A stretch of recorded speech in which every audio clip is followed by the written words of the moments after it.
Hello বন্ধুরা, যারা গার্ডেনে আপনাদেরকে স্বাগত। আশা করি সকলে ভালো আছেন। আপনারা দেখতেই পাচ্ছেন এখানে একটি মাদার ইন্ডিয়া জবার গাছ রয়েছে এবং এই গাছে ফুলের সাইজ কিন্তু খুব বেশ বড় বড়, প্রায় 7-8 ইঞ্চি করে এক একটা ফুলের সাইজ হয়। এবং আজকে আহ, এই গাছটিতে আমি 5টা ফুল একসঙ্গে পেয়েছি। মোটামুটি 2 মাস আগে থেকেই টুকটাক ফুল ফুটেই চলেছে, কিন্তু আজকে এই গাছে আমি মোটামুটি 5টা ফুল পেয়েছি একসঙ্গে। এবং গাছ দেখতে পাচ্ছেন, গাছের চেহারাও খুব সুন্দর রয়েছে। এখানে একটা কুঁড়ি আছে, কালকেই দেখা যাবে ফুটবে। এছাড়াও অনেক ডাল রয়েছে গাছে। তো এই গাছের সম্পূর্ণ পরিচর্যা কিভাবে করতে হয় এবং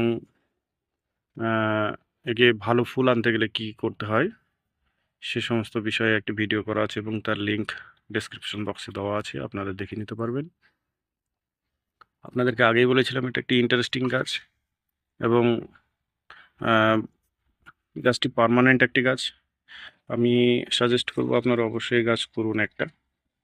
এবং এখনও আশা করছি আমি মাস দুয়েক ফুল এখন আমি পাবো, টুকটাক ফুল পাবো। এই যে ছোট ছোট ব্রাঞ্চগুলো রয়েছে, এগুলো থেকে আরও বেশি বেশি কুঁড়ি তৈরি হবে। এবং এই যে ডগাটা রয়েছে, এই ফুলটা যেটা রয়েছে, এই ফুলটা আমরা এই ডগাটা কেটে দেবো। এর ফলে নিচে যে ব্রাঞ্চগুলো আপনারা আরও বেশি বেশি দেখতে পাচ্ছেন, এগুলো আরও বড় হবে এবং আরও বেশি বেশি করে ফুল দেবে। খুব সিম্পল পরিচর্যা করেই কিন্তু আমি এই গাছটিতে এতগুলো ফুল পেয়েছি। আপনারাও করবেন। এবং আমি আহ, এই যে ডগাটা কেটে দেবো, তারপরে আমি এই ডগাটাকে কিন্তু কাটিং হিসেবে লাগিয়ে আমরা দেখব যে এটা ফুল পাই কিনা। আহ, এই ডগাটি আমরা লাগিয়ে দেখব এখান থেকে নতুন চারা করা যায় কিনা। এবং ইন্টারেস্টিং গাছ এই জন্যই বলেছিলাম যে শীতের সময় গাছটি আহ, মারা যাবে। মারা যাবে বলতে এর পাতা টাতা সব শুকিয়ে যাবে, মনে হবে যেন মারা যাচ্ছে। কিন্তু এই যে গোড়াটা দেখতে পাচ্ছেন, এখান থেকেই কিন্তু আবার আমার নতুন ডাল বেরিয়েছে এবং এই গাছটি হয়েছে। তাই একবার কিনলেই কিন্তু আপনার গাছটা কিন্তু থেকে যাবে। শীতের সময় হালকা হালকা জল দিয়ে রাখতে হবে, যাতে জল একদম শুকিয়ে না যায়, তাহলেই যথেষ্ট। এখানে আমি খুব সিম্পল পরিচর্যা আমি করেছি, খুব বেশি পরিচর্যা করিনি।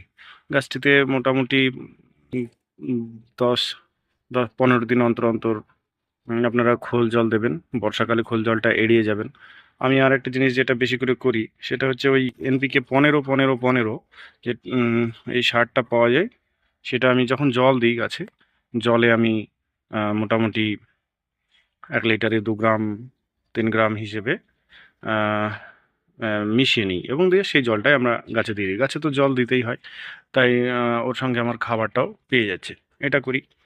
আর যেটা করেছি এর মধ্যে ওই এনপিকে 19-19-19 পাতাতে স্প্রে করেছি। আহ, মোটামুটি আহ, যদি হয় 15 দিনে একবার খোল জল। এভাবে পরিচর্যা আপনারা করলেই কিন্তু এই রকম সুন্দর ফুল আপনি পাবেন এবং আপনার বাগানকে ভরিয়ে দেবে। এত বড় বড় এর ফুল। আমার তো খুব প্রিয় একটি গাছ এটি। এবং গাছে আরও প্রচুর পরিমাণে কুঁড়ি হয়ে আছে। গাছটিতে আরও ফুল আমি পাবো আশা করছি। এবং আহামরি খুব একটা পরিচর্যা না করলেও মোটামুটি কিছুটা খাবার দিয়েও রাখলেও কিন্তু এই গাছটিতে যথেষ্ট ফুল পাওয়া যায়। আপনারা মিরাকুলান স্প্রে করতে পারেন মোটামুটি 15 দিনে একবার, বা 1 মাসে একবার দিন, তাতেই যথেষ্ট। দেখবেন ভালো ফুল হবে। তারপরে আপনার কীটনাশক হিসেবে কাকা পেস্টিসাইডটা দিতে পারেন। আমি তার সঙ্গে একতারা কিছুটা মিশিয়ে দিই, দিয়ে আমি স্প্রে করে দিই। এতে পোকামাকড়ের যে সমস্যা সেটা থাকবে না। এছাড়া বোরন, মাসে একবার বোরন স্প্রে করতে পারেন, তাহলেই কিন্তু খুব ভালো কাজ হয়। বোরনটা গাছে ফুল আনতে সাহায্য করবে এবং পাতাটাও বেশ একদম চকচকে থাকবে। মিরাকুলানটাও মোটামুটি ওই রকমই, পাতা ফুল আনতে সাহায্য করে এবং পাতাটাও বেশ ভালো থাকে। আপনি দেখতেই পাচ্ছেন গাছটা ফুলের ভারে ডালগুলো বেঁকে যাচ্ছে, এত বড় বড় এর ফুল।